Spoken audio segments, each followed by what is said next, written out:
नमस्कार. बातमी आहे पंढरपूर येथून. पंढरपूर येथे आषाढी वारीमध्ये जवळपास 15 ते 20 लाख भाविक असतात. त्यावेळी त्यांचे दर्शन सुलभ व्हावे म्हणून जिल्हाधिकारी यांनी व्हीआयपी दर्शन बंदचे आदेश दिले आहेत.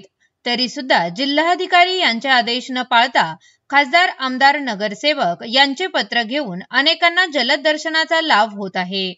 तर सर्वसामान्य वारकरी, वृद्ध, लहान मुले गर्दीनुसार 8-8 तास दर्शनासाठी दर्शन रांगेत उभे असतात.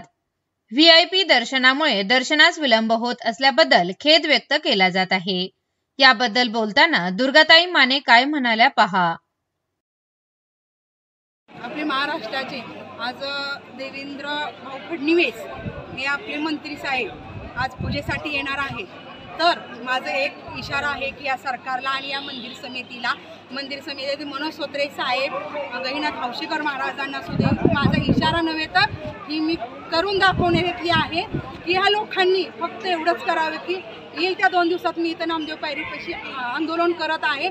आंदोलन नसेल तर मी आत्मदहन करणार आहे. कारण की माझ्या या सर्व वारकरी भक्तांवरती अन्याय केलेला आहे की आळंदीपासून पंढरपूरपर्यंत पायाला फोडही असतो, पायाला दुख असतो, उपाशी तापाशी घरातली आहे ती कपडे घेऊन 4 भाकरी घेऊन माझी माई माऊली आळंदीच्या पालखीमध्ये सहभाग घेऊन पंढरपूरला विठ्ठलाच्या माझ्या दर्शन घेण्यासाठी येते. आणि आज त्यांच्यावरती खरं तर अन्याय होते. मला खरं वाईट वाटतं की माझ्या वारकरी भक्तांवरती अन्याय केलाय आणि ते अन्याय दूर करण्यासाठी मी येईल त्या देवेंद्र फडणवीस मुख्यमंत्री साहेबांना मी या पूजेला येऊन देणार नाही. माझ्या संघ जेवढे सहकार्य येतील, मला जेवढी साथ देतील तेवढ्यांना घेऊन मी आंदोलन करील. मला नाही कोणी साथ दिली तर ही दुर्गाताई माने एकटी नामदेव पायरीपाशी आंदोलन करून आत्मदहन करील की हे थांबवलं पाहिजे कुठं तर अन्याय.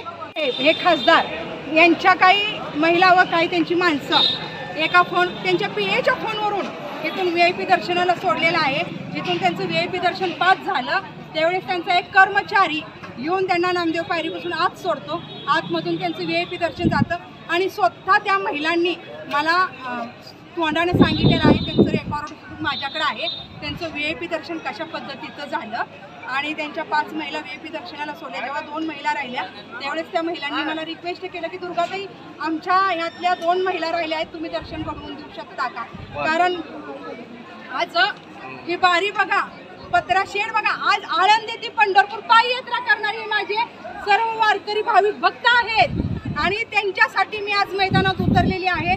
मला नाही तर ह्याच्यामध्ये मला काही इंटरेस्ट नाही आहे. मला ह्याच्यामध्ये भाग घेण्याचं काही गरजही नव्हती. कारण माझे कोणी येणार नव्हती, जाणार नाही. कारण ज्या वेळेस मी गोपाळपूर रस्त्याला पत्राशेडमध्ये गेली त्यावेळेस वयोवृद्धापासून ती लहान बाळापासून 5 वर्षाच्या आज ती विठ्ठल विठ्ठल करत तिथं बारीला लागलेला आहे ना. आज त्या लोकांना विठ्ठलाचं मुख आणि दर्शन घेण्यासाठी 5-5 दिवस लागतात.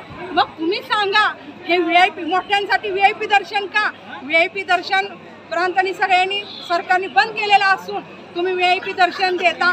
आज मंत्री आमदार आले तर त्यांच्या संघ खंडीभर कार्यकर्ते सोडता आणि माझी माय माऊली बारीतच अडकते. बारी तुम्ही येता येता विठ्ठलाचं मुख बघतो. काही जणांना अटॅक येतात, काही जणांना झटके येतात, काही जण तिथंच मृत्युमुखी पडतात. मी ह्याला जबाबदार कोण. नाही पोचून दिला. पुदुलवाड साहेब जो होते ना त्यावेळेस कार्तिक वारीमध्ये पण हाच विषय झाला होता. त्यावेळेस घोडके आणि पुदुलवाड साहेबांनी माझी नाही बसाय नको बसण्याची, कारण आता सध्या वेळ नाही का. कारण सर्व जे पायी वारी करत लोक जे आलेले आहेत आज सगळे वारकरी, आज गोरगरिबातून सगळ्यातून बाहेर पडलेले लोक आहेत. आज ते त्यांच्या कशाही परिस्थितीतून घरात आहे ती गाठोडे घेऊन 4 भाकरी बांधून आज आपल्या विठ्ठलाचं दर्शन आणि त्याचं मुख पाहण्यासाठी आज किती लोक आले. आणि काय लोक विठ्ठलाचं मुख आणि चरणापर्यंत येतो अटेकणे आणि झटकेतनं आपल्या बारीतच जातात. ही काय घडलेली आपली तर सत्य घटना आहे, बरोबर आहे. मग तशी माझ्याकडे प्रूफ आहे व्हीआयपी दर्शनाची. कोण रेकॉर्ड आहेत. जी माणसं माझ्याकडे आली होती त्यांना मी नकार दिलाय. त्याच लोकांचं 1-5 मिनिटात व्हीआयपी दर्शन झाले म्हणून त्याच लोकांनी मला कॉल केलेली, त्यांची मी रेकॉर्ड केले. मी पत्रकारांना ते पोहोचवलेलं आहे.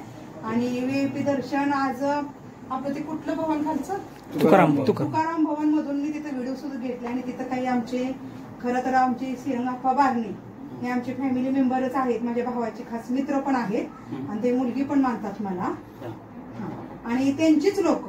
आणि ते भेटले मला. मग त्यांना म्हणलं इथं कसं काय, तर आप्पाच्या पीएनी फोन केलाय आणि आम्हाला दर्शनाला सोडले, पण आमच्या 5 जणी सोडल्या दुर्गा, आमच्या 2 जणी राहिल्या, तू मॅनेज करते का, ह्याच्यावरून मी त्यांचं रेकॉर्ड घेतले आणि त्या 5 जणीला आपल्या नामदेव पायरीपासून आज सोडण्यात आलं. ते पूर्ण व्हिडिओ आहे माझ्याकडे, व्हीआयपी दर्शन दे. मग आज शासनाने तुम्ही सगळ्यांनी व्हीआयपी दर्शन बंद केलेलं आहे. मग हे फक्त पंढरपुरातल्या स्थानिक लोकांसाठीच आहे का? खासदार, आमदार, आजी माजी नगरसेवक आता प्रूफ आहेत माझ्याकडे, काही नगर जेवढे सगळे प्रूफ आहेत मी दिलेत पत्रकारांना, ते द्या, आम्हाला पण द्या, मी आमच्या समिती समोर ठेवतो, समिती त्याच्यावरती निर्णय घेईल. आणि आता व्हीआयपी दर्शन हे चालू आहे, ह्याच्यावर करायचं काय? तुम्ही बंद नाही, व्हीआयपी दर्शन तुमचं चालू आहे, ह्याचे प्रूफ आहे. ठीक आहे, ह्याच्यावरती माझं येईल त्या आता एकादशीला मंत्री साहेबांची जिथं महापूजा आहे त्यावेळेस ह्या 2 दिवसात मी उद्याच्यालाच माझे निवेदन पाठवणार आहे की उपोषण आंदोलन करणार आहे म्हणून, किंवा मी उपोषण नामदेव पायरीवर माझं उपोषण आंदोलन ह्या 2 दिवसात होईल आणि ह्याला जबाबदार मंदिर समिती फक्त राहील.